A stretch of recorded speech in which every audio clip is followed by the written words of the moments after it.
Welcome to Push to Pass podcast with JP Murray, a discussion about business, racing, sports, and life. This podcast delivers insights on what makes businesses, teams, and people successful based on real-life business experiences.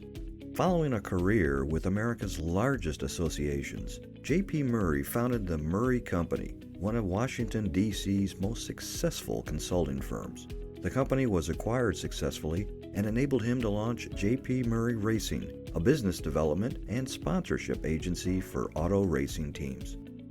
Here is JP. This is JP Murray, and today I'm diving into a topic that really was a game changer for me. It's about kind of developing content to turbocharge your business development strategy and help you better connect with the audiences. I experienced the greatest business growth in my professional life when I developed a consistent plan to share how I did my business. I'm establishing a base of information that anyone can access, whether it's through this podcast, my e-newsletter, my book, my daily videos. And if audiences don't know who you are, what you do, and how you do it, you don't really have a chance to grow, in my view. You may be saying, wow, man, I'll run out of things to talk about, JP. You talk about everything all the time. You suck all the oxygen out of the room and give people a cauliflower ear how much you talk. And I know that. I've got a tendency for it. But over the years, I've learned a few things I want to share about finding a unique business process that suits you. Only 36% of podcasts started in 2021 are still around today. So the consistency is important. So while there are over 4 million podcasts, most stop publishing after 7 episodes. So here's my advice to keep going. Number 1, talk about things you wouldn't change in your business. These are strategies that are tried and true and tested, and you believe in them, and you continue to work with those processes over and over again. For example, I found that authentic storytelling was something I wouldn't change. I talk about real wins and failures. Always connects with an audience. My most popular piece of content ever over the last 12 years, it wasn't the one entitled How I Made Millions or The Secret to Success. No, it was called The 10 Biggest Screw-Ups I Ever Made in Business. That video exploded. By far the most engagement I've ever had. People want the real story, not the highlight reel. It wasn't even close. It's the one thing that I wouldn't change is talk about wins and losses. Secondly, discuss what you're going to change no matter what. Now, what am I going to change moving forward? Well, something that I've learned along the way is don't try to do everything. So I talk about that, and I discuss this in the platforms. Everyone has ideas about new projects, but not about stopping something. So talk about the things that you're going to change or stop.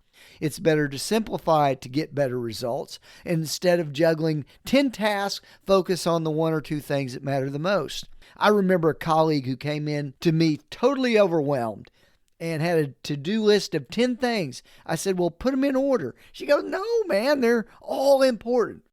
No wonder she felt overwhelmed and stretched. The key was to put things in order, to simplify. There aren't 10 most important things. So from now on, I'm sticking at what I'm good at. For example, I think I'm pretty good at finding new accounts and nurturing them rather than trying to master every aspect of the sponsorship business. Discuss the things in your content that you're going to change. So you've got the stuff you're going to change, you talk about that. You talk about the things you're going to keep the same, you talk about that. You see, there's a lot of topics in here that you can cover. The third thing I want to recommend is review the step-by-step processes that work for you. Some people are extremely process focused. Talk about a step-by-step breakdown of what's worked for you, how you schedule the day maybe, the sales process of taking a prospect from beginning to close. Here's how I do that. Identify the process. So whether it's selling a product, producing a podcast, providing feedback to employees, identify what that is. And then I outline 3 to 5 supporting points. This keeps the content actionable. And then I think about the audience after I've done that. Will they learn something by these steps? Then I distribute the content through multiple channels, LinkedIn, Twitter, X, and my podcast, ensuring everybody gets these steps. Be specific. People love hearing actionable items, not just vague advice. This structure helps me create another kind of section of consistent thought leadership without losing focus. And number 4, reveal the tools and resources that you use in business. Some people want to talk about the toolbox. Let's talk about tech, for example. It's something that people rely on, and the advice of others to make decisions is important to them. It's like the recommended restaurant of business. So here are some tools that have made my life easier. MailChimp to produce my newsletter, HubSpot to manage all my customer relations, remind me of who I need to talk to about things, Libsyn to publish podcasts. And each one of these tools have processes you can describe about how you produce your newsletter, for example, with MailChimp.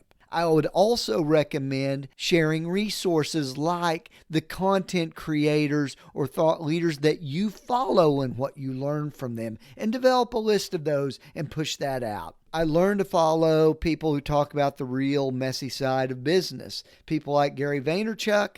I love Tim Ferriss. They're mentors, advisors. They have depth. They tell audience about resources they've used. And I also receive topics that I'll share with people. So, number 5, I've found that consistency is greater than brilliance. You don't have to have a slam dunk every piece of content. No one does. I certainly don't. Some days my videos look terrible. So what? I posted that day, and it might be the day that someone could find value in what I had to offer. As my good friend Jonathan Barron likes to say, life is messy, and that's the truth. So why not show it that way? If you stay consistent, your audience will start to connect with you on a deeper level. And even if one piece doesn't hit today, it might be exactly what someone is searching for tomorrow. So keep showing up. Stay consistent, stay authentic, and keep pushing. Hey friends, I thank you for listening to the podcast. Read my weekly newsletter by subscribing to the link in the show note. Also, I share so you can share. The podcast has exploded in recent weeks since about episode 100. And that's because you're sharing this with other people. Will you keep that going by sharing this publicly or privately? We'll talk next week. Thanks for listening. Bye-bye.